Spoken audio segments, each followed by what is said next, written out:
গরম গরম শিমের পাকোড়া। আজকে বানাবো শিমের বড়া। শিমগুলোকে একটু সেদ্ধ করে নিয়েছি, মানে বয়েল করে নিয়েছি, হয়ে গেছে। 9 পিস শিম আছে এখানে।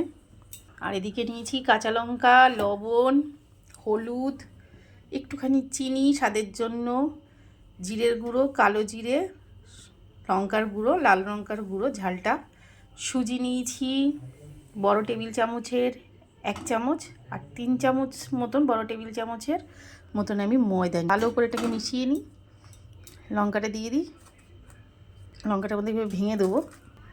এই যে লঙ্কাটা ভাঙা হয়ে গেছে, এর মধ্যে এবার জল দিয়ে দিই পরিমাণ মতন। ব্যাটারটাকে বানিয়ে নিই,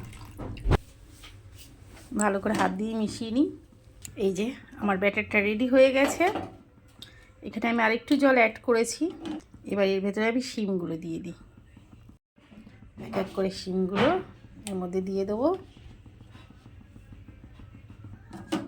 সব শিমগুলো দেওয়া হয়ে গেল। কড়াইও গরম হয়ে গেছে, কড়াইতে তেল দিয়ে দিই। তেল দিয়ে দিলাম। এবার আমি শিমগুলোকে নিয়ে গরম গরম তেলের মধ্যে ছেড়ে দিই। এইভাবে বড়া করলে দুর্দান্ত স্বাদের হয়। আর আমি শিমের বড়াটা দীপুবাবুর থেকে শিখেছি। বড়াটাকে একটু উল্টে দিই, গ্যাসটা একদম সিম করে দিয়েছিলাম, আর আস্তে আস্তে ভাজাটা হবে।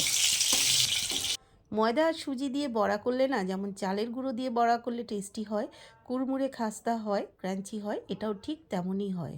আর গরম গরম শিমের পাকোড়া রেডি। এবার আমি দীপুবাবুকে গরম গরম ভাতের সঙ্গে বড়াটা দিয়ে দিই। ও তো খুব খুশি, ভাতের সঙ্গে গরম গরম বড়া পেয়ে। দারুণ লাগে খেতে। খাও।